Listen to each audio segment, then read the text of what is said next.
ఆయన చెప్పిన 10 ఆజ్ఞల్లో మనము ఒక ఆజ్ఞ చెప్పుకున్నాము. నేను తప్ప వేరొక దేవుడు నీకు ఉండకూడదు. ఇప్పుడు రెండవ ఆజ్ఞ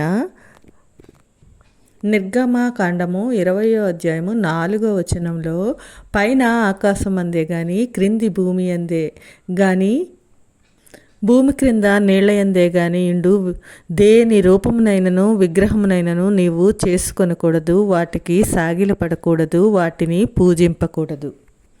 ఈ రెండవ ఆజ్ఞలో ఒక్కడైన దేవుణ్ణి ఎలా ఆరాధించకూడదో చెప్పబడింది. ఆయన ఈ ఆజ్ఞలో చెప్పేది ఏంటంటే, పైన ఆకాశంలో కానీ భూమి మీద కానీ దాని క్రింద ఉన్న నీళ్లలో కానీ మీరు ఏ రూపమును ఆయనకు ఆపాదించి ఆ పోలికలో విగ్రహాలను చేసుకొని ఆయన్ను పూజించకూడదు, ఆరాధించకూడదు. ఎందుకంటే ఆయన ఆత్మ అయిన దేవుడు, అనంతుడైన వాడు, ఆత్మస్వరూపి. కాబట్టి ఆయన్ని ఆత్మతోనూ సత్యంతోనే ఆరాధించాలి అన్నది మనకి వాక్యం తెలియజేస్తుంది. విగ్రహాల రూపంలో కానీ ఇతరత్ర మరే రూపంలో కానీ నిజమైన దేవుణ్ణి పూజించటాన్ని రెండో ఆజ్ఞ నిషేధిస్తుంది. చాలామంది అన్యులు ఏమంటారంటే, తమ విగ్రహాలు దేవుణ్ణి పూజించటానికి తమకు తోడ్పడే బొమ్మలే లేక చిహ్నాలు అని వాళ్ళు అంటారు. అయితే అలాంటి ఆరాధన పాపము అని దేవుడు అంటున్నారు. నిత్యుడైన దేవుణ్ణి లౌకికమైన వస్తువుల రూపంలో, అంటే ఇలా భౌతికంగా మనకు కనిపించే వస్తువు రూపంలో సూచించడము మనకు దేవుని మీద ఉన్న అభిప్రాయము చాలా తక్కువగా ఉంది అన్నది తెలియజేస్తుంది. ఆయన సర్వసృష్టికర్త, ఆయన పరిపూర్ణమైన వాడు. కాబట్టి మనం ఆ యొక్క పరిపూర్ణత నుంచి దృష్టి మరల్చుకొని సృష్టికర్తను పూజించే బదులు సృష్ట్యాన్ని, అంటే ఆయన చేసిన పనికి మనము ఆకర్షితమవుతున్నమాట. అద్వితీయుడైన ఆ దేవుణ్ణి మనం చాలా చాలా తక్కువగా చూస్తున్నాము అన్నది ఇక్కడ మనకి తెలియజేస్తుంది. చాలా వరకు ఆనాడు ఇశ్రాయేలీలు ఇలా దేన్ని పడితే దాన్ని పూజించడం ఆయనకి ఎంతో కోపం తెప్పించింది. అందుకే ఇశ్రాయేలీయులైన ప్రతి ఒక్కరూ ఆయన దృష్టిలో చాలా పాపులుగా, భ్రష్టులైన వారిగా పిలువబడ్డారు. ఇదే విషయం పదే పదే ప్రవక్తలు గ్రంథాలైన యెషయా, ఇర్మియా, హోషేయ గ్రంథాల్లో చెప్పబడింది. పదే పదే వాళ్ళను ఆ యొక్క ప్రవక్తల ద్వారా హెచ్చరించడం కూడా జరిగింది.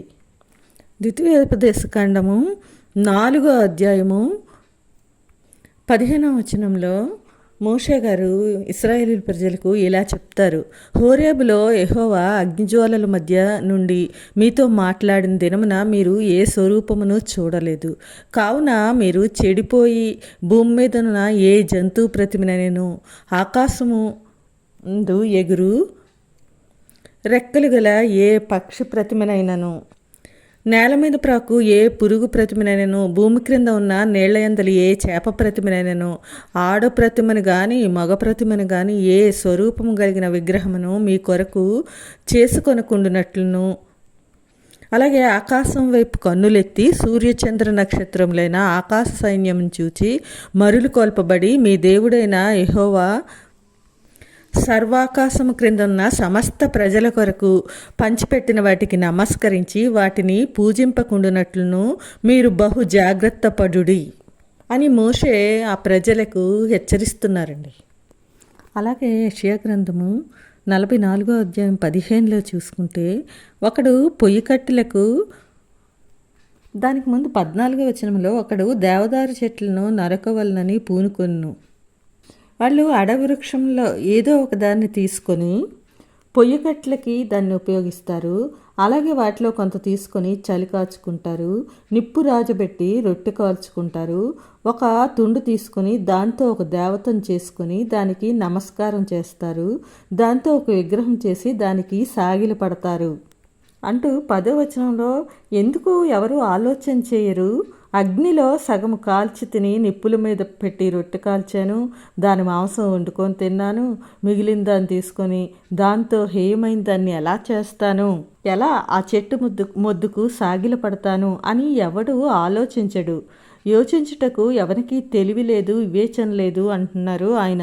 యెషయా ప్రవక్త ద్వారా పలికిన దేవుని వాక్కు అది. ఇదే విషయం రోమీయులకు రాసిన పత్రికలో పౌలు గారు 1వ అధ్యాయము 23లో ఇలా అంటారు, వారు అక్షయుడగు దేవుని మహిమను క్షయమగు మనుష్యుల యొక్కయు పక్షుల యొక్కయు చతుష్పాద జంతువుల యొక్కయు పురుగుల యొక్కయు ప్రతిమా స్వరూపముగా మార్చిరి అని. అందుకే దేవుడు స్పష్టంగా చెప్పారు ఈ 2వ ఆజ్ఞలో, ఏదో ఒక రూపానికి ఆయన్ను ఆపాదించి ఆ రూపాలకు సాగిల పడకూడదు, మొక్కకూడదు అని. ఆయన్ను లేఖనాల ప్రకారం మనం ఎలా ఆరాధించాలో అలానే ఆరాధించాలి. అందుకే మార్కు సువార్త 7:7లో ఉంటుంది, వేషధారులైన శాస్త్రులను చూసి సంబోధిస్తూ, మీరు దేవుని ఆజ్ఞను విడిచిపెట్టి మనుష్యుల పారంపర్యాచారమును గైకొంచున్నారు అని. ఈ ఆజ్ఞ ద్వారా ముఖ్యంగా మనం చేయకూడని పని ఏది అంటే విగ్రహారాధన. 2, ఆయన్ను ఎలా ఆరాధించాలో ఆ విధంగానే మనం ఆరాధించాలి. ఇక నుంచైనా మనము అలాంటి వాటి జోలికి పోకుండా ఆయన్ను ఆత్మతోనూ సత్యంతోనూ ఆరాధిద్దాం. అలాంటి కృప దేవుడు మనకు దయచేయునుగాక. ఆమేన్.